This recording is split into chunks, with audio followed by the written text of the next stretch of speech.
Okay, so you've just finished up a sign for somebody's wedding and you used a paint pen and you're really excited about it, except when you look closely, it's super streaky.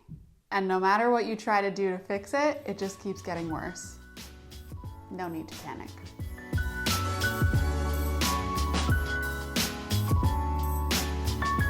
Hey, I'm Becca with the Happy Ever Crafter, and I've been in that position a million times.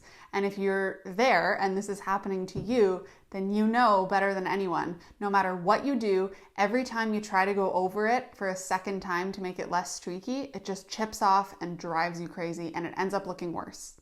So I have a fix for you. Disclaimer number 1 though, I'm gonna make you sacrifice your paint pen. And disclaimer number 2, this is probably gonna make a mess.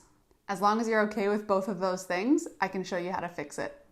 Alrighty, so here's my example. I used Sharpie water-based paint pen for this, and you can see from far it looks good, but when you look at it closely, it's streaky. And you could probably get away with it. Realistically, clients know these are handmade items, but at the same time, you wanna make it as good as possible if it's for a client. So you do wanna make it a little less streaky, I get that. This technique is gonna work on whatever surface you have, so glass, mirror, acrylic, wood, whatever.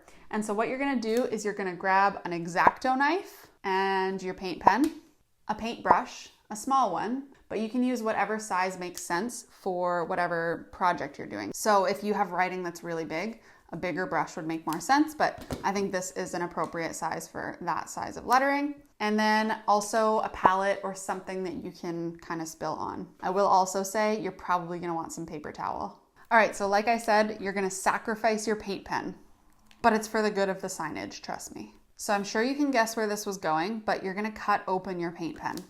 So I'm just gonna kind of saw into this. It can be a little dangerous at first, so kind of, make sure you have a good X-Acto knife. Realistically, you don't have to cut all the way through. Even if you can just make a little slit in it, that's totally fine. And then you're just gonna leak some of the paint onto a palette. So it's not super messy unless you cut the top right off and it leaks everywhere. But at this point, yeah, I just have some of the wet paint from inside my pen in a palette. And I'm sure you've guessed what we're gonna do. You're just gonna go over your sign with this paint. And with a brush, it'll work way better than trying to go over it for a second coat with your actual pen.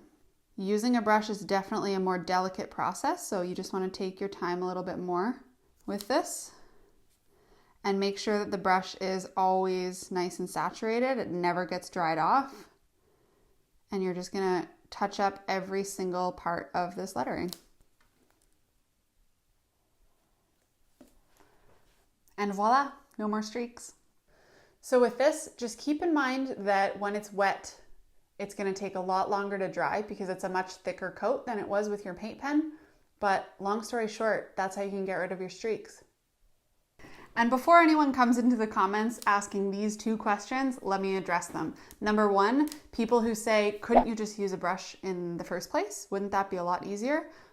Well, maybe, but usually people are coming to find a solution like this because they've already done it with a paint pen and they need a fix. So that's what this is for. Then at the same time, using a paintbrush is a lot harder than using a paint pen and doing faux calligraphy. But if you're really comfortable with using a paintbrush and doing calligraphy with a brush, you could absolutely do that first and cut out this step. Number 2, the other question I get about this all the time is, couldn't I use just spare paint I have lying around as opposed to having to cut my paint pen open and waste it? And the answer is you could try, but every time I've tried that, it doesn't match perfectly. And at the same time, using 2 different types of paint and trying to mix them together will often come out looking streakier and chunkier, and that's the complete opposite of what we're trying to do. Paint pens are usually like $5. So if you have a big project that you're doing for a client, I think it's okay if you spare $5 for the project. I just really haven't found a solution that works better than this and that works better than using the exact same paint pen over top. So I hope this was helpful. Let me know in the comments below if it saves you on a client project. I would love to hear that. And by the way, if signage is your jam, you should come check out the full signage course that I have. So head to signingupcourse.com. I'll link to it down in the comments below too, but I would love to see you over there. Make sure you're subscribed to the channel because I put out 2 new videos every single week, but for now I'm going to link you to another signage one that I think you're going to like.